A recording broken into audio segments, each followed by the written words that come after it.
Ok.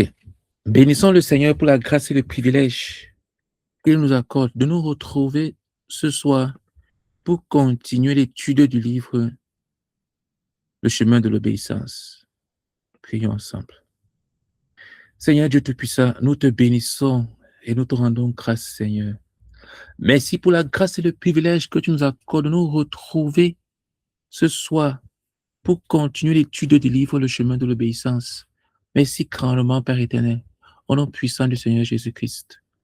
Amen. Euh, Prions afin que le Seigneur vienne et qu'il prenne le total contrôle du temps que nous allons passer ensemble, que lui-même vienne nous enseigner, qu'il vienne nous parler, qu'il vienne lui-même enseigner pendant ce temps. Prions ensemble pour la présence de Dieu. Seigneur Dieu, nous prions, oh Père éternel, que tu viennes toi-même nous enseigner. Oh Dieu, s'il te plaît, nous avons besoin de toi. Seigneur, viens nous parler au travers de ce livre que nous allons lire, étudier. Viens nous enseigner, Seigneur, nous te supplions. Au nom puissant du Seigneur Jésus-Christ. Amen. Prions afin que le Seigneur amène les autres à se connecter, ceux qui peuvent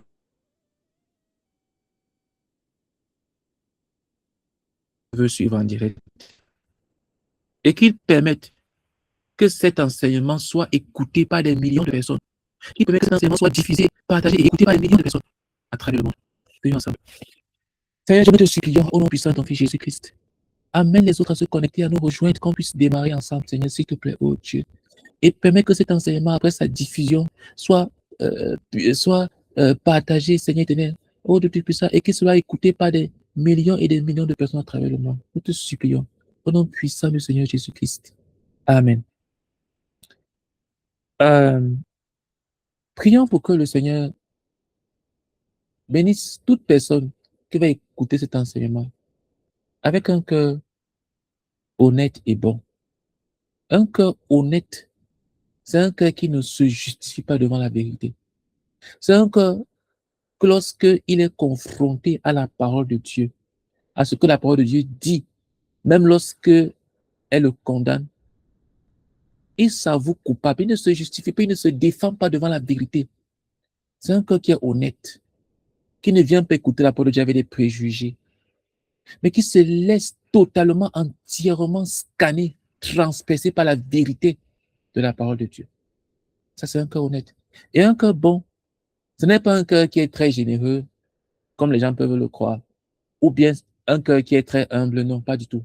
Un cœur bon, c'est simplement un cœur qui veut plaire à Dieu, un cœur qui veut faire la volonté de Dieu, parce que la Bible dit que il n'y a de bon que Dieu seul.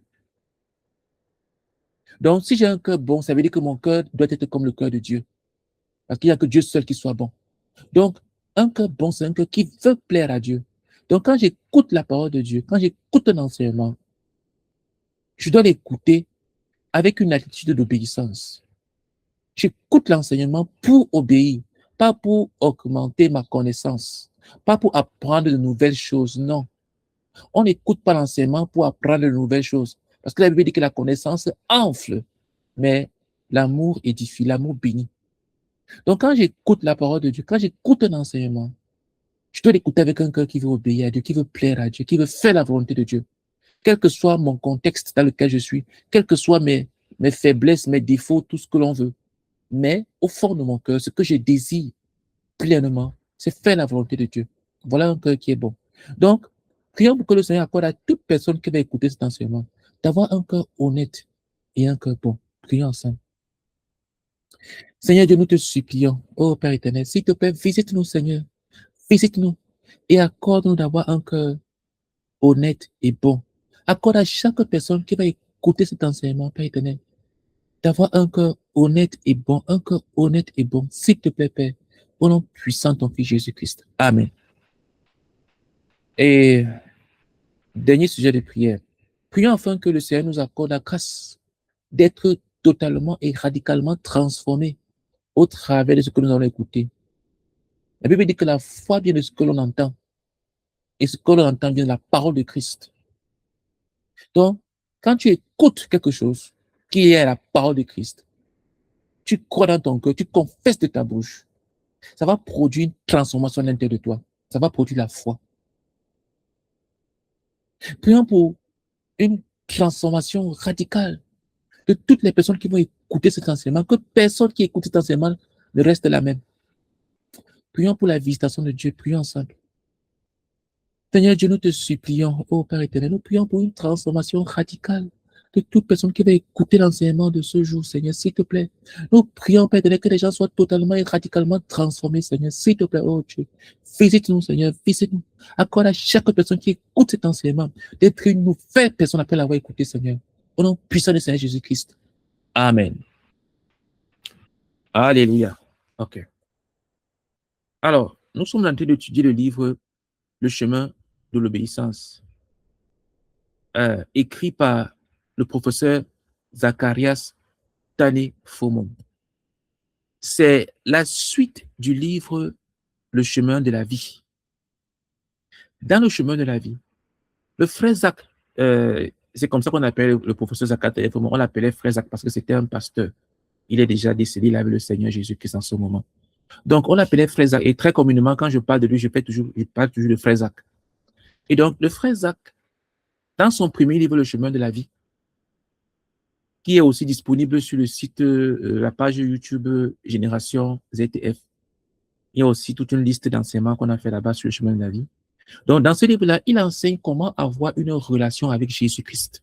Comment, n'est-ce pas, être réellement converti. Et donne tous les éléments nécessaires pour parvenir à une conversion authentique et radicale. Dans ce livre, Le chemin de la vie, le premier livre de la série des chemins, le frère ça explique comment entrer, comment démarrer la vie avec Jésus-Christ. Donc, une fois que l'on a démarré cette vie-là, la suite, c'est quoi? Quand quelqu'un a reçu Jésus-Christ, à savoir, il s'est repenti de ses péchés, il a mis fin à sa vie d'indépendance, il a tourné radicalement et totalement son cœur vers Dieu, il a accepté Jésus-Christ dans sa vie comme son Seigneur et comme son Sauveur. La suite, c'est quoi? Dans ce livre-ci, donc, Le chemin de l'obéissance, le frère nous dit ce que c'est que la suite. Nous sommes en train d'étudier la deuxième partie, parce que ce livre est divisé en 3 parties. Nous sommes en train d'étudier la deuxième partie de ce livre, qui est le baptême du Saint-Esprit. Dans la première partie, nous avons parlé du baptême d'eau. Lorsqu'une personne a accepté Jésus-Christ comme son Seigneur et comme son Sauveur, et qu'elle s'est repentie de tous ses péchés, elle doit se faire baptiser dans l'eau. On a expliqué tout ce que c'est que le baptême, tout ce qu'on peut dire sur le baptême d'eau dans la première partie. Donc, il y a tous ces enseignements qui sont présents sur YouTube. C'est dans une playlist, je crois que c'est la même playlist que cet enseignement-ci. C'est dans la première partie. Maintenant, nous sommes dans la deuxième partie. Nous avons commencé la semaine dernière. Ce que c'est que le baptême du Saint-Esprit. Nous avons vu l'exemple du Seigneur Jésus-Christ.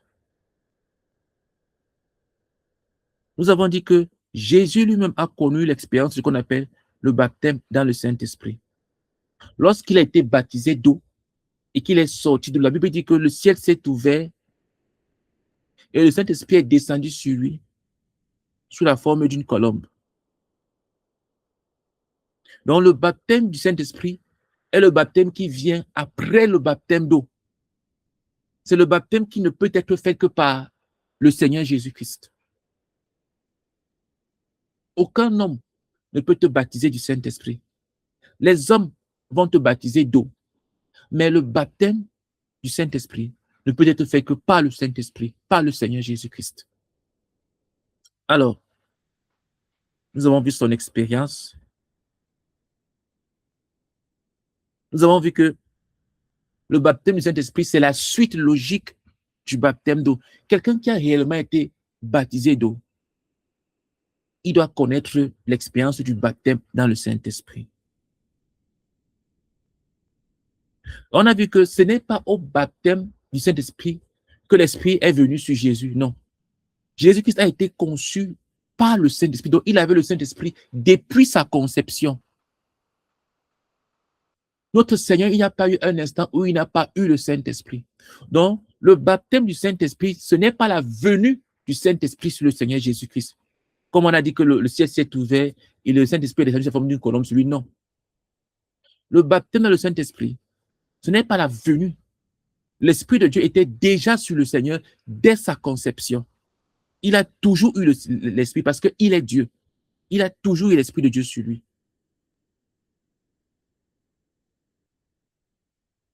Donc, je ne vais pas revenir sur tout l'enseignement. On a vu que c'était un signe. Et également, c'était une notion, n'est-ce pas, pour le ministère auquel le Seigneur était appelé. Aujourd'hui, nous allons voir quelques exemples dans l'Ancien Testament concernant le baptême dans le Saint-Esprit. Je vais lire. L'apôtre Paul, je lis. L'exemple de l'Ancien Testament. L'apôtre Paul a dit, « Frères, je ne veux pas que vous ignorez que nos pères ont tous été sous la nuée, qu'ils ont tous passé au travers de la mer, qu'ils ont tous été baptisés en Moïse dans la nuée et dans la mer. » 1 Corinthiens 10, verset 1 à 2. Donc, ici, le baptême n'était pas seulement dans la mer, mais aussi dans la nuée. Mais il ne suffisait pas qu'il soit baptisé dans la nuée. Il devait aussi être baptisé dans la mer. Les deux baptêmes formaient deux expériences nécessaires, mais distinctes et séparées. Donc, dans l'Ancien Testament, on parle du baptême au travers de la mer. Ils sont passés, Moïse a divisé la mer en deux. Ils sont passés au milieu. Il y a également la nuée qui les a traversés, qui est quitté devant et qui est allé derrière lorsqu'ils étaient poursuivis, n'est-ce pas, par l'armée d'Égypte. Ils ont été baptisés dans la nuée et dans la mer. Leur baptême dans la nuée, qui équivaut au baptême chrétien dans le Saint-Esprit, eut lieu au moment où ils en avaient le plus besoin. Ils étaient très menacés et avaient très peur. Voilà, c'est ce que je suis en train de dire. C'est à ce moment que Dieu descendit dans sa puissance. Car l'ange de Dieu qui allait devant le camp d'Israël partit et alla derrière eux. Et la colonne de nuée, c'est-à-dire le Saint-Esprit, qui les précédait, partit et se tint derrière eux. Exode 14, verset 19. C'est comme si, en se déplaçant de devant pour aller se placer derrière eux, la nuée était passée à travers eux pour les baptiser dans le Saint-Esprit. Le baptême dans le Saint-Esprit est pour ceux qui en ont fini avec eux-mêmes, pour ceux qui ne peuvent plus continuer, même une journée de plus, sans avoir la puissance promise. Quiconque parvient à ce point et se tourne vers celui qui baptise du Saint-Esprit n'attendra pas longtemps pour être baptisé et rempli du Saint-Esprit, jusqu'à en déborder. Écoute, si tu veux connaître l'expérience du baptême dans le Saint-Esprit, il faut que tu regardes à Dieu et à Dieu seul. Il faut que tu désires réellement, que tu sois désespéré. Si tu peux encore continuer à avancer avec Dieu au travers de tes propres efforts, avec ta propre chair, avec tes propres pensées, avec ta propre analyse, avec tes propres déductions, tu n'as pas besoin de Dieu pour avancer. Tu ne connaîtras pas le baptême dans le Saint-Esprit. Tu ne connais pas ce baptême de puissance-là. Beaucoup d'enfants de Dieu sont des bébés spirituels. Ils ne se développent pas, ils ne deviennent pas des dirigeants. Pourquoi? Parce qu'ils ne connaissent pas le baptême dans le Saint-Esprit. Ils n'ont jamais expérimenté la puissance de Dieu. Ils ne connaissent pas. Pourquoi? Parce que ce n'est même pas quelque chose qu'ils recherchent, qu'ils désirent même. Pour eux, c'est suffisant juste d'être baptisés dans l'eau et d'aller à l'église. Ils vivent comme des chrétiens du dimanche. Aucune responsabilité, aucune maturité qui se développe en eux. Pourquoi? Parce qu'ils n'ont jamais connu le baptême du Saint-Esprit. Jamais. Et pourquoi ils ne l'ont jamais connu? Parce qu'ils ne l'ont jamais recherché réellement. Peut-être parce que oui, on ne leur a jamais enseigné. Mais ils n'ont jamais recherché. Ils ne le connaissent pas. Il faut que tu tournes les regards vers le Seigneur. C'est une promesse. Vous recevrez une puissance. Le Saint-Esprit survenant sur vous. Et vous serez mes témoins. Quand tu te lèves et que tu t'en vas bégayer devant les gens parce que tu n'arrives même pas à prêcher l'évangile, tu as peur, tu trembles. Tu n'as pas la puissance qui vient du Saint-Esprit. Tu n'as pas la puissance qui vient d'en haut. Il faut que tu sois désespéré, que tu regardes à Dieu, qui fortifie, qui donne la puissance, et que tu réclames le baptême dans le Saint-Esprit. Je continue la lecture. La première Pentecôte, elle était promise. Jésus avait dit à ses disciples, vous êtes témoins de ces choses. Et voici, j'enverrai sur vous ce que mon Père a promis. Mais vous, restez dans la ville jusqu'à ce que vous soyez revêtus de la puissance d'en haut. Luc 24, versets 48 à 49. La Bible dit, comme il se trouvait avec eux, il leur recommanda de ne pas s'éloigner de Jérusalem, mais d'attendre ce que le Père avait promis. Ce que je vous ai annoncé, leur dit-il, car Jean a baptisé d'eau, mais vous, dans peu de jours, vous serez baptisés du Saint-Esprit. Acte 1, verset 4 à 5. C'est une recommandation de Dieu. Jésus-Christ veut que tu sois baptisé du Saint-Esprit. Et il veut que tu attendes cela, que tu n'agisses pas sans cela. Écoute, il n'y a rien que Dieu puisse te demander de faire sans que tu n'aies besoin de Dieu pour l'accomplir. Rien. Il n'y a rien, aucune chose à laquelle Dieu va t'appeler à faire pour lui. Et tu n'auras pas besoin de Dieu, de son esprit, pour accomplir cette chose. Ça n'existe pas. Pour tout ce que Dieu va te demander de faire, tu auras besoin du Saint-Esprit. Donc, attends. C'est lui qui leur avait dit que vous serez mes témoins. Mais qu'est-ce qu'il a dit? Attendez d'abord. Soyez revêtus de la puissance du Saint-Esprit. Et c'est une promesse. Aucun enfant de Dieu ne devrait dire qu'il n'est pas baptisé, il n'arrive pas à être baptisé dans le Saint-Esprit. Aucun. Tout enfant de Dieu a droit au baptême dans le Saint-Esprit. C'est un droit. Ce n'est pas un privilège pour certains. Non. Il n'y a pas certains qui doivent être baptisés dans le Saint-Esprit et d'autres, non. Pas du tout. Tout enfant de Dieu a droit au baptême dans le Saint-Esprit. Dieu l'a promis. Et Dieu n'appellera aucun de ses serviteurs, aucun de ses enfants à faire quoi que ce soit pour lui et à envoyer cet enfant dans son appel sans au départ l'avoir revêtu du Saint-Esprit, l'avoir baptisé dans le Saint-Esprit. Pourquoi est-ce que tu n'es pas en train d'œuvrer pour Dieu? Peut-être parce que tu n'as jamais été baptisé dans le Saint-Esprit. Il ne s'agit pas de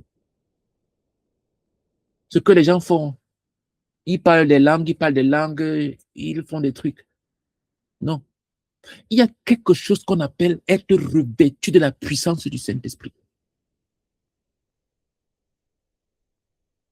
Je continue la lecture. B. Ce qu'elle devait être. 1. Ici, là, on parle de la Pentecôte. Ce que la Pentecôte devait être. 1. Elle devait être un revêtement de la puissance d'en haut, entre parenthèses, de Dieu à travers Christ. Dans le but de prêcher la repentance et le pardon au nom de Jésus, par ceux dont la vie était passée par l'expérience transformatrice de la nouvelle naissance en Jésus. 2. Elle devait être l'accomplissement de la promesse du Père. 3. Le Saint-Esprit devait descendre sur eux d'une manière spéciale, ce qui devait avoir pour résultat de leur donner la puissance pour évangéliser le monde. Acte 1, verset 8. Écoute, la Pentecôte, c'était quoi? C'était la puissance de Dieu qui descend sur les hommes, les croyants, mais pas n'importe qui, pas les membres d'église, non. Des gens qui ont expérimenté la puissance transformatrice de la nouvelle naissance en Jésus-Christ. Ce n'étaient pas des membres d'église. C'était des gens qui devaient prêcher le pardon, qui devaient prêcher la repentance. Alors, il fallait que ces personnes elles-mêmes aient expérimenté la repentance, aient expérimenté le pardon. Mais il ne s'agissait pas juste de prêcher quelque chose avec les lèvres ou même par l'expérience. Il leur fallait une puissance surnaturelle sur eux. Écoute, tu ne peux pas faire l'œuvre de Dieu sans Dieu, quelle que soit cette œuvre-là. Est-ce que Dieu t'a appelé à chanter pour lui? Tu as besoin de l'Esprit de Dieu. Est-ce que Dieu t'a appelé à prier? Tu as besoin de l'Esprit de Dieu. Est-ce que Dieu t'a appelé à jeûner? Tu as besoin de l'Esprit de Dieu. Est-ce que Dieu t'a appelé à enseigner? Tu as besoin de l'Esprit de Dieu. Est-ce que Dieu t'a appelé à faire des dons aux malades? Tu as besoin de l'Esprit de Dieu. Est-ce que Dieu t'a appelé à évangéliser comme un évangéliste? Ou à être un pasteur, ou à être ce que tu veux? Et je vais aller plus loin. Est-ce que tu t'es appelé à être un ingénieur? Parce qu'il y a des gens qui croient qu'on ne peut travailler pour Dieu que dans des fonctions ecclésiastiques. C'est-à-dire que le service à Dieu consiste à être soit pasteur, soit prophète. Écoute, David était un soldat. C'était un militaire. Mais c'est en même temps, c'était un louangeur. David a travaillé dans la fonction publique de Saül. Et dans le cadre de son travail en tant que fonctionnaire, en tant que militaire, regarde tous les psaumes qu'il a écrits. Il y avait des sacrificateurs à son époque, il y avait des lévites, il y avait des gens qui avaient une fonction ecclésiastique à l'église, il y avait des sacrificateurs. Mais regarde à quel point David travaillait pour le Seigneur. Il était roi, c'est-à-dire président entre guillemets de la République entre guillemets d'Israël. Donc ne pense pas que travailler pour le Seigneur, ça consiste à avoir uniquement des fonctions ecclésiastiques, prophète, apôtre, évêque, docteur, enseignant, pasteur, intercesseur, louangeur, chanteur, choriste. Non. Tu peux être un médecin et tu travailles pleinement pour le Seigneur. Tu peux être un militaire et tu travailles pleinement pour le Seigneur. Tu peux être un enseignant dans une école ou bien dans un collège ou bien dans l'université et tu as de travailler pleinement pour le Seigneur. Tu peux être, par exemple, le frère Zach qui a écrit ses livres, était un professeur d'université de chimie organique. Il travaille comme un fonctionnaire à l'université. Et pourtant, il a servi le Seigneur. Pour tout ça, tu as besoin de la puissance de Dieu. Tu as besoin de l'Esprit de Dieu. Tu as besoin du baptême du Saint-Esprit. Ces gens étaient appelés à évangéliser. Ils devaient être des témoins du Seigneur Jésus-Christ. Alors, ils avaient besoin du Saint-Esprit. Ils devaient attendre que le Saint-Esprit descende sur eux. Et d'une façon spéciale, afin de leur donner la puissance pour évangéliser le monde. Je continue la lecture. C'est, que se passa-t-il dans les lieux célestes? Écoute, les disciples n'auraient pas pu être baptisés dans le Saint-Esprit tant que Jésus était sur la terre. Car, quoiqu'étant celui qui baptise, il n'avait pas encore été glorifié. La Bible dit, le dernier jour, le grand jour de la fête, Jésus se tenant debout, s'écria, si quelqu'un a soif, qu'il vienne à moi et qu'il boive. Celui qui croit en moi, des fleuves d'eau vive couleront de son sein, comme dit l'Écriture. Il dit cela de l'Esprit que devaient recevoir ceux qui croiraient en lui, car l'Esprit n'avait pas encore été donné, parce que Jésus n'avait pas encore été glorifié. Jean 7, versets 37 à 39. Le jour de la Pentecôte, Pierre dit, c'est ce Jésus que Dieu a ressuscité. Nous en sommes témoins. Élevé par la droite de Dieu, il a reçu du Père le Saint-Esprit qui avait été promis. Et il l'a répandu, comme vous le voyez, et l'entendez. Acte 2, versets 32 à 33. Ainsi, un certain nombre de choses se passaient dans les lieux célestes. 1. Jésus ressuscite. 2. Jésus est exalté et monte sur le trône. 3. Jésus reçoit du Père le Saint-Esprit. 4. Jésus répand le Saint-Esprit sur les disciples. Ce qui se passa dans le ciel eut des répercussions sur la terre. Ce fut clair et évident sur la terre, car le résultat se manifesta de manière à pouvoir être vu et entendu. Écoute, pour que le Saint-Esprit puisse descendre sur les apôtres, sur les disciples, il fallait que notre Seigneur soit glorifié. Il devait le recevoir du Père. Il devait mourir à la croix. Il devait ressusciter. Il devait être exalté et monter sur le trône à la droite du Père. C'est le Père qui devait lui donner le Saint-Esprit. Et maintenant, Jésus-Christ devait le répandre sur ses disciples. Il avait un travail à faire. C'est pour cela qu'il leur a dit, attendez. Il ne leur a pas dit quand, mais il leur a dit, attendez. Parce qu'il avait un travail à faire. Et eux, ils avaient la foi. Ils ont attendu. Ils n'ont pas démarré. Mais ils l'ont entendu en prière. Comment on va le voir? Ils n'ont pas entendu en vacant leurs occupations. Ils ont entendu la promesse en prière. 10 jours de prière. Il est monté au ciel. Il a vu la face du Père. Il a reçu le Saint-Esprit. Et il a donné à ses disciples qui étaient en prière dans la tente. Écoute, Jésus-Christ donne le Saint-Esprit à ses disciples. Si tu n'es pas baptisé dans le Saint-Esprit, regarde à Jésus, dit, Seigneur Jésus, baptise-moi aujourd'hui dans le Saint-Esprit. Que je reçoive ce baptême. Comme on l'a vu, le baptême du Saint-Esprit suit le baptême d'eau. Donc, avant de faire cette prière, rassure-toi que tu t'es d'abord fait baptiser d'eau. Tu étais baptisé dans l'eau. Et rassure-toi que avant ton baptême dans l'eau, tu as réellement mis fin à tout péché dans ta vie. Sinon, ce que tu as eu à faire, ce n'est pas le baptême dans l'eau. C'est un faux baptême. Le baptême dans l'eau, il y a une condition. Il faut que tu aies mis fin à tout péché. Que tu te sois repenti de tout péché dans ta vie. Et que tu aies accepté Jésus-Christ de tout ton cœur. Alors, tu peux te faire baptiser. Dans l'eau. Donc, si tu t'es repenti de tout péché et que tu as accepté Jésus-Christ de tout ton cœur, et ensuite, tu t'es fait baptiser dans l'eau,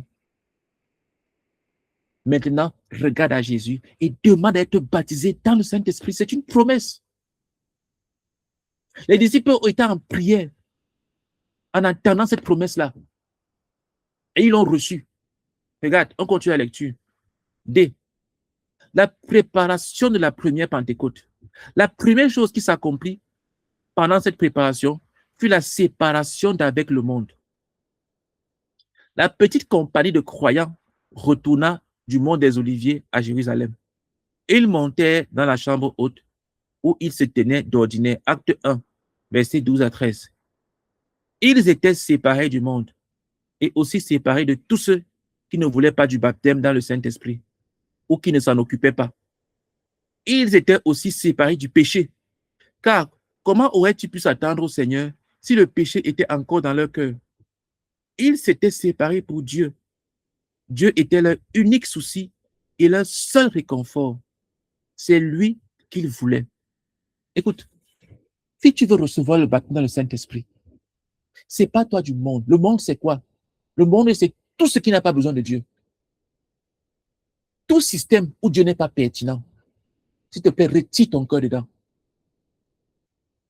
Il y a des croyants qui sont à l'église, mais ils aiment encore le monde. Ils courent encore après le monde. Ils recherchent encore les choses du monde. Les plaisirs du monde. Ils sont attachés aux choses du monde. Ils sont attachés au monde. C'est-à-dire quoi? C'est-à-dire qu'ils courent après des choses qui n'ont pas besoin de Dieu, où Dieu n'est pas pertinent. Ils veulent être grands selon le monde. Certains même pensent que, en étant grands dans le monde, ils seront plus pertinents pour Dieu. Il y a des gens qui croient que s'ils deviennent des présidents de république, ils vont mieux aider à l'avancement du royaume de Dieu. Ils croient que s'ils deviennent des ministres, des grands chefs d'entreprise, ils croient que si ils ont de grandes relations, ça va aider à l'avancement des choses de Dieu. Écoute, ce n'est pas les positions dans le monde qui aident à l'avancement des choses de Dieu. Il y a des croyants qui ont ces positions-là, ils sont inutiles à Dieu. Donc, ce ne sont pas des grandes positions qui aident. Ce ne sont pas des grandes positions dans la société, dans le monde, qui peuvent aider à l'avancement de Dieu. Non. C'est l'œuvre de l'Esprit de Dieu, c'est l'œuvre du Saint-Esprit. Il n'y a rien qui peut faire avancer l'œuvre de Dieu sans le Saint-Esprit. Ça n'existe pas. Tu peux être président de la République, mais si l'Esprit de Dieu n'agit pas, si le Saint-Esprit n'est pas à l'œuvre, tu ne peux rien faire pour avancer l'œuvre de Dieu. Rien du tout. On a besoin que d'une seule chose pour que l'œuvre de Dieu avance. L'action du Saint-Esprit. Si la main du Saint-Esprit n'est pas là, rien ne peut faire avancer l'œuvre de Dieu. Absolument rien. Et pour que l'œuvre de Dieu avance, pour que le Saint-Esprit agisse, on n'a pas besoin d'une position quelconque dans le monde. On a besoin que d'un cœur correct et d'une vie d'obéissance, une communion avec Dieu. On a besoin de la prière. Ce n'est pas la prière qu'on fait mouvoir Dieu et non pas les positions dans la société, pas les positions dans le monde, pas la grandeur devant les hommes. Ce n'est pas ça qui fait mouvoir Dieu. C'est la prière. C'est un cœur correct, un cœur pur, un cœur saint, un cœur consacré. Voilà les choses qui poussent Dieu à agir. Donc, si quelqu'un poursuit le monde et il croit qu'en poursuivant le monde, il va être efficace entre les mains de Dieu, il se trompe. Il se trompe. Si toi, tu m'écoutes et que tu veux être efficace pour ton pays, je vois souvent des jeunes qui me disent, quelqu'un qui m'a dit une fois qu'il va être président de la République, parce que en tant que chrétien, s'il est président de son pays, il va faire avancer les choses de Dieu. Franchement, zéro, pas du tout. Ou bien quelqu'un qui va créer son parti politique. Écoute, il y a beaucoup de partis politiques chrétiens qui portent le nom de parti politique chrétien. Ça ne fait pas avancer l'œuvre de Dieu. Pas du tout. Je répète, ce qui fait avancer l'œuvre de Dieu, c'est l'action du Saint-Esprit. Et elle n'a pas besoin d'une position dans le monde. Donc la première chose, si tu veux recevoir le baptême du Saint-Esprit, c'est pas toi de toute pensée qui t'est liée avec le monde, l'amour du monde, l'amour des choses du monde. Oui, Jessica. J'ai une question qui Oui, pose ta question.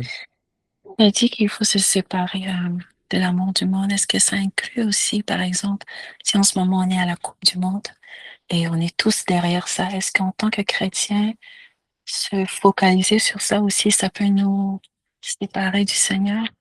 Ça, c'est une inquiétude que j'ai un peu. L'amour du monde, comme j'ai dit, le monde, c'est quoi? Le monde, c'est tout ce qui n'a pas besoin de Dieu pour avancer. Quand quelqu'un a le cœur attaché à la Coupe du Monde, moi, la question que je me pose, c'est de savoir à quel niveau est-ce que la Coupe du Monde a besoin de Dieu pour avancer. Quand les joueurs partent jouer, ou bien quand les organisations de... Et puis même, ça s'appelle quoi? Le nom de la compétition, c'est quoi? C'est la Coupe du Monde. Ce n'est pas la Coupe de Dieu, c'est la Coupe du monde. Donc, ça appartient au monde, c'est sa coupe à lui. Non. Le monde dont il faut aimer, ce sont les hommes. Dans Jean chapitre 3, verset 16, le Seigneur dit que car Dieu a tant aimé le monde. Le monde dont il y a question là-bas, ce sont les hommes. Et qu'il a donné son fils afin que quiconque croit en lui. Donc, il s'agit des hommes. Mais le monde dont on parle ici, ce n'est pas l'ensemble, c'est un système de pensée, une façon de faire. Donc, quand quelqu'un s'attache aux choses comme la Coupe du Monde, au championnat et toutes ces choses-là, la question que moi je me pose, c'est où est Dieu à l'intérieur? Il y a même des joueurs de football qui font des prières, qui font des trucs avant d'entrer au terrain. Moi, ma question que je me pose, c'est où est Dieu à l'intérieur? Maintenant, chacun est libre de faire on dit quoi, d'avoir ses passions et son divertissement. On ne dit pas qu'il ne faut pas se divertir. Regarder le football n'est pas forcément un péché. Non, je ne crois pas à cela. Mais mettre son cœur dans quelque chose comme ça, ou à tel point que tu perds ta joie, tu deviens triste. Moi, j'ai arrêté de regarder le football en 2000, je sais plus, c'était 5 ou 6. J'ai arrêté parce que j'étais un passionné du foot. Je l'aimais tellement. Mais j'avais cru et mon équipe avait été éliminée. Et j'étais tellement triste, tellement malheureux. Mon cœur était tellement triste. Et j'ai eu honte à l'intérieur de moi. Je me suis demandé, mais comment est-ce qu'en tant qu'enfant de Dieu, tu peux être triste à cause d'un match perdu? Comment je peux perdre ma joie à cause des gens qui tapent dans un ballon, dans de l'air comprimé? J'ai pris ma Bible. Je crois que j'étais dans le livre de 1 Samuel. J'ai commencé à lire, à lire, à lire, à lire, à lire. J'ai lu jusqu'à ce que mes pensées soient remplies de la parole de Dieu. Et que je puisse retrouver ma joie. Et à ce moment-là, j'ai décidé de retirer mon cœur dans le football pour toujours. Et puis cette année-là, je n'ai plus jamais, c'était en 2005, je crois, je n'ai plus jamais regardé un match de football en entier. Plus jamais. Et je n'ai plus jamais mis mon cœur dans aucun match, dans aucune compétition. Plus jamais. Plus jamais. Ça m'a délivré. Ça ne veut pas dire que je n'ai pas regardé certains matchs, certains extraits ou certains buts, ainsi de suite, ou bien parfois que je n'en parle pas souvent de certains sports de foot, ou bien que je n'ai pas joué au foot après, non. Mais je dis simplement que je n'ai plus jamais été triste à cause d'un match de football. Voilà ce que je suis en train de parler, d'aimer les choses du monde, de mettre son cœur à l'intérieur. Je ne sais pas si dans tout ce que j'ai raconté là, tu as trouvé, ok, d'accord, gloire à Dieu. Mhm. Donc, ça, c'est la première chose dans la préparation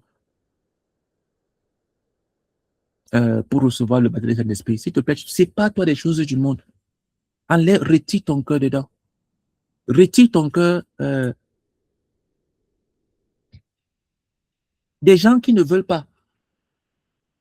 Il y a des gens qui, comment dire, quand je dis des gens, je parle des croyants même, qui ont un certain message négatif. Ce n'est pas toute chose qu'il faut écouter parce que ce que tu écoutes entre à l'intérieur de toi et va produire quelque chose à l'intérieur de toi parce que la foi vient de ce que l'on entend. Donc, si tu écoutes quelqu'un qui se moque du baptême dans le Saint-Esprit, parce que j'ai vu des gens comme ça on dit quoi?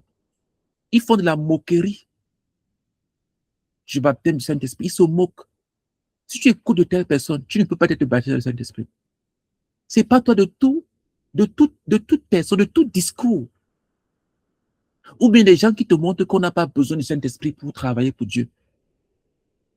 Quelqu'un ne marche pas avec Dieu, mais il a l'air d'être très productif, être très occupé. Et pourtant, il vit clairement dans le péché.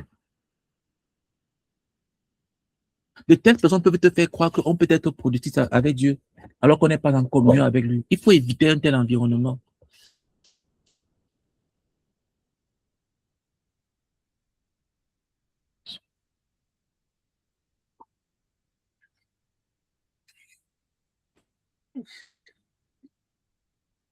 N'est-ce pas?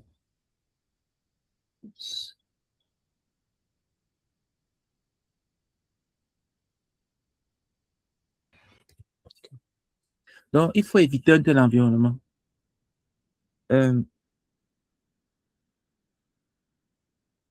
L'autre chose également, c'est qu'il faut se séparer de tout péché. C'est pas toi de tout péché. Tu ne peux pas vouloir être baptisé du Saint-Esprit et garder un seul péché dans ton cœur.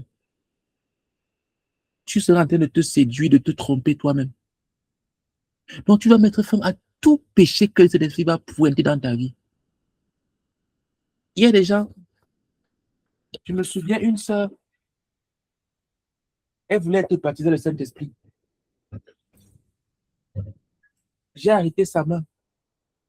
On a prié, prié, prié, mais je ne comprenais pas. Mais pourquoi cette sœur n'est pas baptisée dans le Saint-Esprit? Elle m'a l'air d'une sœur sérieuse, zélée. On a prié, prié, prié, prié, prié. Mais elle ne recevait pas. D'autres personnes, tu imposais les mains sur elle. et recevoir le baptême du Saint-Esprit. D'autres, tu imposes, ils ne reçoivent pas.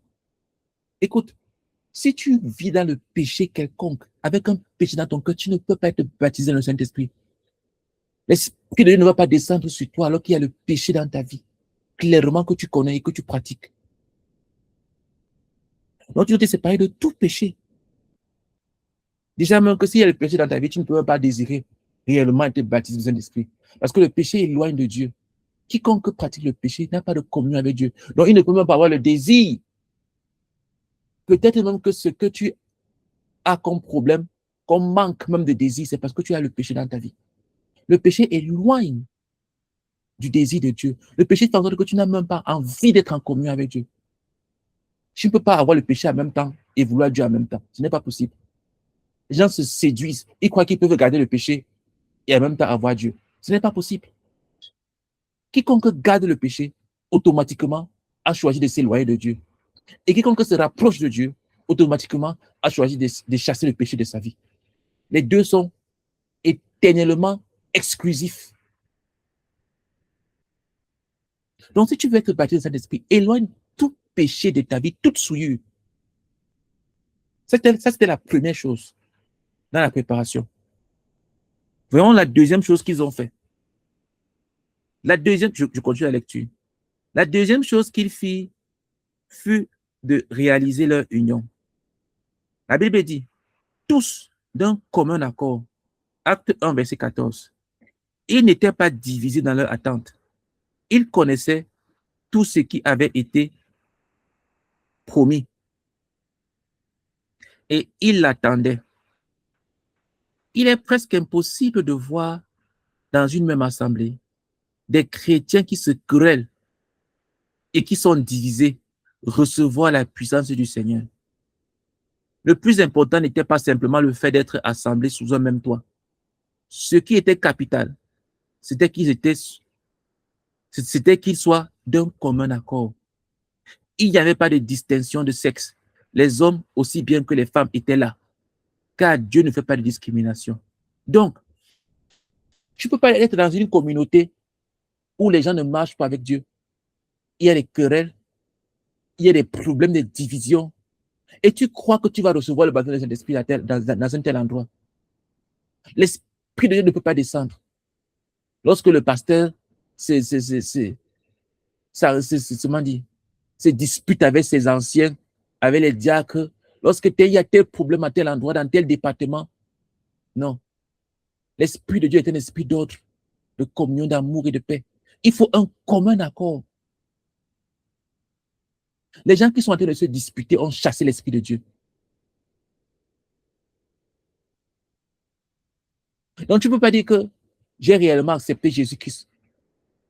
Je me suis fait baptiser, mais pourquoi est-ce que je ne suis pas baptisé? Je me suis fait baptiser d'eau, mais pourquoi est-ce que je ne suis pas baptisé dans le Saint-Esprit? Peut-être parce que tu es au mauvais endroit.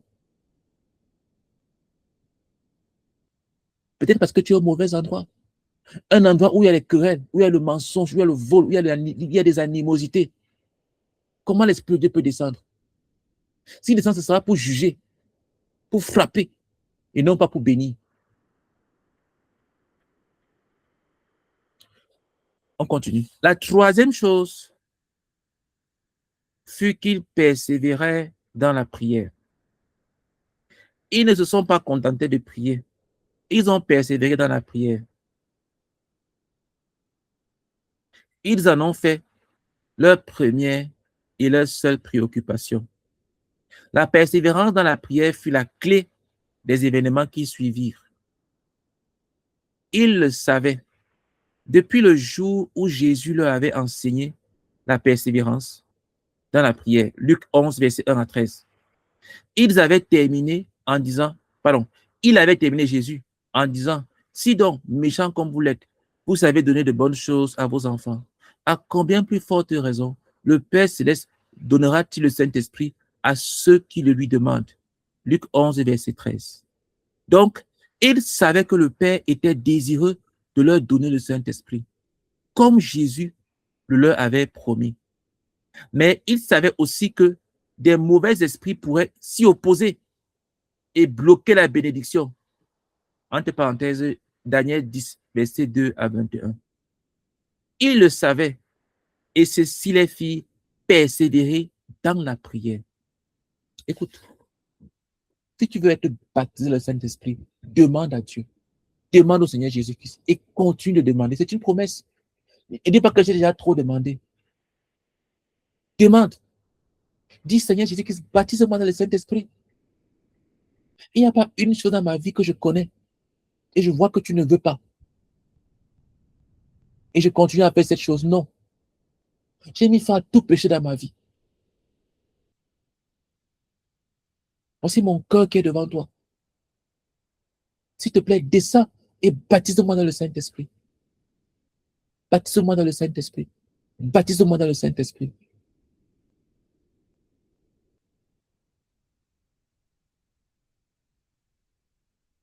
S'il te plaît, prie et insiste.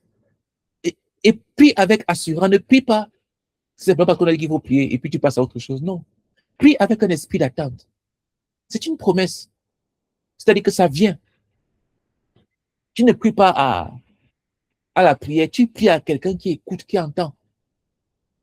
Prie et reçois. Prie et reçois le baptême du Saint-Esprit. C'est un droit pour tout croyant, tout enfant de Dieu. Tout enfant de Dieu a le droit au baptême dans le Saint-Esprit. C'est une promesse. Et Dieu le veut. Dieu le désire. Donc, c'est dans la volonté de Dieu que tu sois baptisé dans le Saint-Esprit. Quand tu pries une chose dans la volonté de Dieu, sois sûr que tu vas la voir. Quand le Seigneur Christ a enseigné le Notre Père, qu'est-ce qu'il a dit? Notre Père qui est aux cieux, que ton nom soit sanctifié, que ton règne vienne, que ta volonté soit faite sur la terre, comme elle est faite au ciel. Au ciel, le Saint-Esprit a été donné à Jésus. Donc, et Jésus l'a répandu. Donc, sur la terre, il veut que cela te soit donné également. Que tu le reçoives du Seigneur Jésus. Donc, prie et reçois. Et ne t'arrête pas. Il est possible qu'il y ait des barrières. Donc, il faut persévérer et continuer à prier. Continuer à prier. Continuer à prier. Continuer à prier jusqu'à ce que tu reçoives. Ne cherche pas à manipuler et à imiter des choses. Peut-être que tu as vu des vidéos, tu as écouté des enseignements, tu as vu des gens et tu te dis que je vais commencer à faire comme eux. Non. Ce n'est pas un truc qui doit venir de l'extérieur, ça vient de l'intérieur. Jésus-Christ n'habite pas à l'extérieur de toi, il habite à l'intérieur de toi. L'Esprit de Dieu n'habite pas à l'extérieur, il habite à l'intérieur de toi. Il est dans ton cœur, il vit à l'intérieur de toi, toi enfant de Dieu. Donc, ce n'est pas à l'extérieur qu'il faut rechercher les manifestations, c'est à l'intérieur. Et ce n'est pas toi qui dois les produire, mais c'est l'Esprit de Dieu qui est en toi, qui va te visiter et qui n'est pas obligé de faire des manifestations comme tu as vu chez les autres, à imiter les autres. Non. Ton besoin, ce n'est pas les manifestations. Ton besoin, c'est le baptême dans le Saint-Esprit. Donc, prie à un Dieu qui écoute, qui entend et qui veut, qui le désire et reçoit le baptême dans le Saint-Esprit. On continue la lecture. La quatrième chose fut qu'ils avaient soif et désiraient boire. Jésus leur avait dit, si quelqu'un a soif, qu'il vienne à moi et qu'il boive. Jean chapitre 7, verset 37. Leur soif du Saint-Esprit était si grande qu'ils étaient prêts à persévérer dans une prière incessante pendant 10 jours, 10, jusqu'à ce que le Saint-Esprit descende sur eux. Et je crois qu'ils auraient continué avec la même persévérance si le Seigneur avait encore entendu plusieurs semaines avant de répandre le Saint-Esprit. Cette soif et cette volonté de persévérer dans la prière et dans la présence de Dieu sont les caractéristiques de tous ceux qui veulent aller plus loin avec Dieu. Dans tout ce qui concerne le Saint-Esprit. Écoute, si tu es le genre de personne que quand tu demandes un truc à Dieu, tu es pressé de quitter sa présence. Seigneur, donne-moi quelque chose et puis tu as autre chose à la tête. Parfois même pendant que tu es en train de prier, tu penses à autre chose. Tu parles, ta bouche parle, mais ta tête est ailleurs. Je ne sais pas comment est-ce on peut aussi autant avoir du mépris pour Dieu. Parce que Dieu regarde nos cœurs. En même temps, tu es en train de parler, en même temps, tu es en train de penser à autre chose. C'est un profond mépris pour le Seigneur.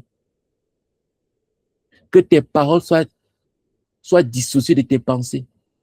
Tu es en train de prier pour quelque chose, et en même temps, tu es en train de penser à autre chose. Non, ce n'est pas ça la prière. Tu dois t'arrêter, te repentir et faire le calme jusqu'à ce que tes pensées se calment à l'intérieur de toi. Quand tes pensées sont agitées, tu ne peux pas prier. Tu ne peux pas prier quand les pensées sont agitées. Ou si tu veux prier, donc, prie avec l'agitation de ces pensées-là, prie ce que tes pensées ont dans la tête. Mais ne prie pas autre chose. Ne viens pas à Dieu, tu penses à un problème A, mais tu parles à Dieu d'un problème B. Mais tout ton esprit est sur le problème A. Mais tu dis, Seigneur, aide-moi avec le problème B. Non. Parle à Dieu du problème A. Et puis, peut-être après, tu parleras du problème B quand tes pensées seront sur le problème B. Mais ces gens avaient persévéré avec leur besoin unique de recevoir le Saint-Esprit, de recevoir le baptême du Saint-Esprit. Et ils étaient restés là. Ils n'étaient pas passés à autre chose. Pendant 10 jours, une seule demande, un seul besoin, une seule chose, le baptême dans le Saint-Esprit. Tu imagines, 10 jours, à demander une seule chose non-stop à Dieu. 10 jours. Demander une chose qui leur a été promis. Ils auraient pu dire, mais Jésus, que tu nous as promis. Seigneur Jésus, tu nous as promis. Comment on passe toute une journée à demander un truc, on ne reçoit pas. 2 jours, on ne reçoit pas. Alors que tu nous as promis. 3 jours, on ne reçoit pas. Ok. On a passé 3 ans avec toi. On a vu comment tu prêchais l'évangile. Nous-mêmes, on avait eu à chasser les démons, à guérir les malades. Donc, on connaît un peu comment faire. On a écouté tes paroles. On sait ce que tu avais dit. Donc, on va sortir et on va aller travailler pour toi. C'est souvent ce que certaines personnes, certains serviteurs de Dieu font. Ils prient et ils ne reçoivent rien. Mais ils sont satisfaits d'avoir prié. Ce qui réjouit leur cœur, c'est la prière. Ce n'est pas les ossements à la prière, c'est la prière. Ils ont prié à la prière. Qu'ils aient touché Dieu ou pas, ça ne les intéresse pas. Ils ont prié 10 heures. Ils ont prié 24 heures. Ils ont prié 5000 fois. Alors, ils sortent, ils s'en vont. Alors qu'ils n'ont pas été touchés par Dieu. Ils priaient quoi? Ils demandaient quoi? Est-ce qu'ils l'ont reçu? Est-ce qu'ils ont l'attestation de l'avoir reçu? Non. Ils avaient un temps de prière à faire. Ils avaient un nombre de prières à élever. Ils ont fait leur temps. Ils ont fait leur nombre. Ils se lèvent. Ils partent dire qu'ils servent un Dieu qu'ils n'ont pas touché. Ils servent un Dieu qu'ils n'ont pas touché. Écoute, si tu veux être efficace dans la présence avec Dieu, si tu veux aller loin avec le Seigneur, apprends à demeurer dans sa présence jusqu'à ce que tu le touches. Ce n'est pas Dieu qui doit se presser. C'est à toi d'être patient dans la présence de Dieu. Dieu veut voir jusqu'à quel point tu es sérieux. Tu viens prier Dieu. Tu sais que non, j'ai juste 1 heure à te consacrer parce que là, je dois aller au travail. Va au travail. Mais si réellement tu as un truc qui te pèse sur le cœur, donne le temps qu'il faut à Dieu. Tu peux pas avoir un truc qui te pèse sur le cœur, quelque chose qui te tient à cœur, et c'est à Dieu de se presser. Tu n'as pas le temps. Non, non, non, non. Ne gaspille pas ton temps. Va faire ta chose. Mais ce n'est pas pour Dieu que tu fais ça, c'est pour toi. Le service à Dieu, c'est Dieu qui se sert de nous. Ce n'est pas nous qui nous servons de Dieu. Il y a des gens qui croient qu'ils servent Dieu en faisant un truc et en disant, Seigneur, viens bénir. Seigneur, viens dans cette chose-ci là.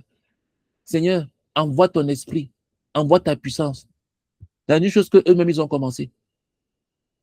Ce n'est pas comme ça qu'on sert Dieu. Dans le service à Dieu, c'est Dieu qui initie la chose. C'est lui qui est à l'origine. Et toi, tu es un instrument entre ses mains. C'est lui qui se sert de toi. Ce n'est pas toi qui se sert de la puissance de Dieu. C'est Dieu qui est au contrôle. C'est Dieu qui contrôle les choses. Ce n'est pas toi. Tu ne contrôles pas les choses. Tu ne diriges pas les choses. C'est Dieu qui dirige. C'est lui qui contrôle. C'est lui qui donne le top départ. C'est lui qui dit, voici la ligne d'arrivée. C'est lui qui siffle la fin. Du début à la fin, Dieu est au contrôle. Sinon, ce n'est pas son œuvre. Donc, tu peux voir des gens, ils font des choses et ils prient et des miracles se produisent. Et on croit que c'est l'œuvre de Dieu. Les gens tombent, les gens pleurent, les gens sont guéris, les gens sont bénis, les gens viennent à la foi, au salut.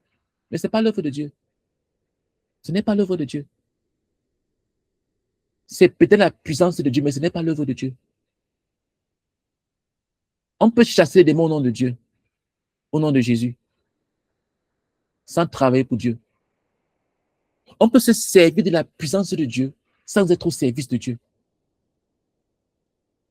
Pas le nom de Jésus. Ce n'est pas l'œuvre de Dieu. L'œuvre de Dieu, c'est Dieu qui est au départ, qui initie. C'est son initiative, c'est lui qui est à l'origine, c'est lui qui démarre la chose. Et il te recrute dans sa chose, dans son projet. Tu es un instrument. Tu as une tâche à faire. Après, il utilise d'autres personnes également. Ce n'est pas toi. Tu peux avoir la position de dirigeant. Tu peux avoir la position de leader. Tu peux avoir la première comment dire, devant les hommes. Celui qui occupe la plus grande responsabilité. Mais tu n'es qu'un instrument entre ses mains. Il peut te remplacer, il peut t'enlever. Il peut utiliser quelqu'un d'autre. C'est son œuvre. Quand tu arrives au point où tu ne veux plus quitter, personne d'autre ne peut te remplacer. Sans toi, plus rien ne peut se produire. Sache que ce n'est plus l'œuvre de Dieu.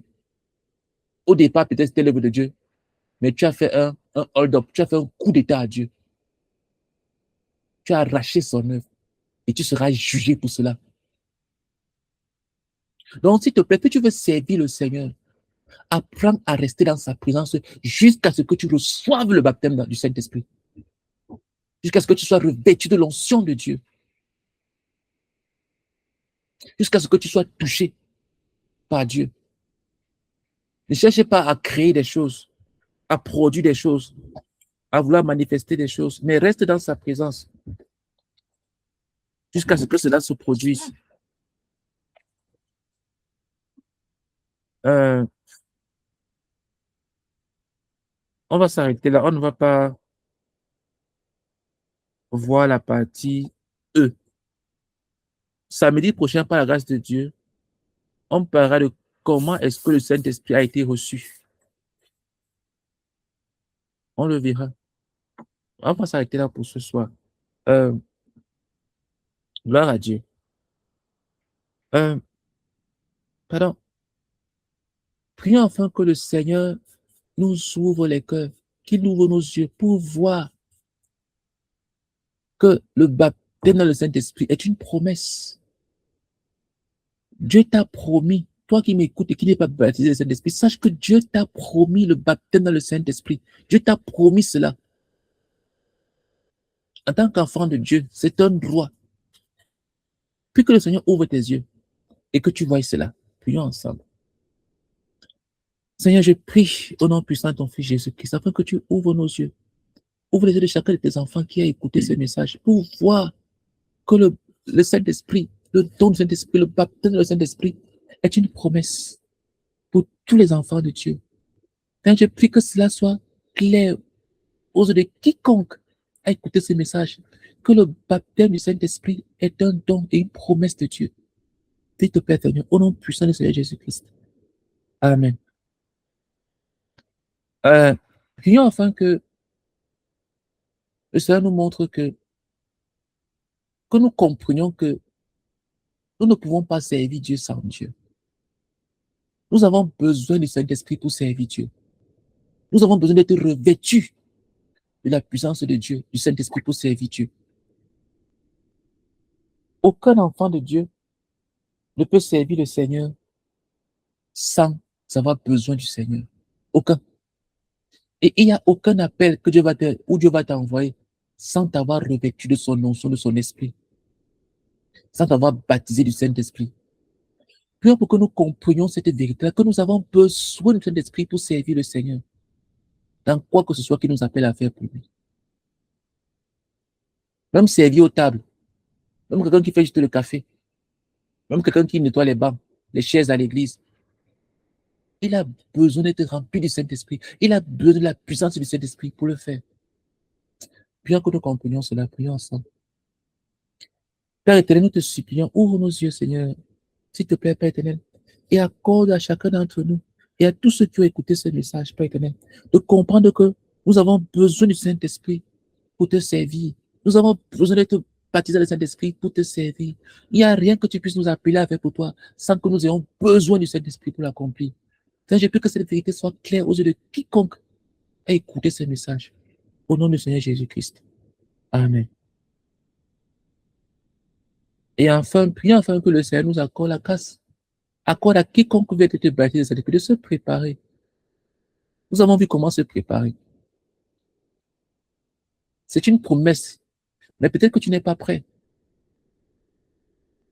à recevoir cette promesse-là à cause de certaines choses encore avec lesquelles tu n'as pas renoncé. Prions que le Seigneur accorde à chaque enfant de Dieu qui a écouté ce message et qui n'est pas encore baptisé le Saint-Esprit de se préparer tel que cela a été enseigné et de recevoir le baptême de Saint-Esprit. Prions ensemble. Père éternel, nous te supplions, au nom puissant de ton Fils Jésus-Christ, accorde à chaque enfant de Dieu qui a écouté ce message, Seigneur, depuis tout ça, et qui n'est pas encore baptisé le Saint-Esprit, Seigneur, de se préparer tel que cela a été enseigné, oh Dieu, afin de recevoir le baptême de Saint-Esprit, afin d'être prêt pour recevoir le baptême de Saint-Esprit. S'il te plaît, Seigneur, au nom puissant du Seigneur Jésus-Christ. Amen. Ok. Bénissons le Seigneur pour ce moment d'enseignement que nous avons passé ensemble. Et rendez-vous samedi prochain. Prions ensemble. Seigneur, nous te bénissons et nous te rendons grâce pour cet enseignement que tu nous as accordé, Seigneur, d'avoir. Merci grandement pour le temps et pour tout ce que tu nous as enseigné. Et accorde d'être là la semaine prochaine pour continuer, Seigneur éternel. Au nom puissant de ton Fils Jésus-Christ. Amen. Jésus. Amen. Ok. Passe une bonne soirée. Bonne soirée à tous. Bye bye. Bye bye.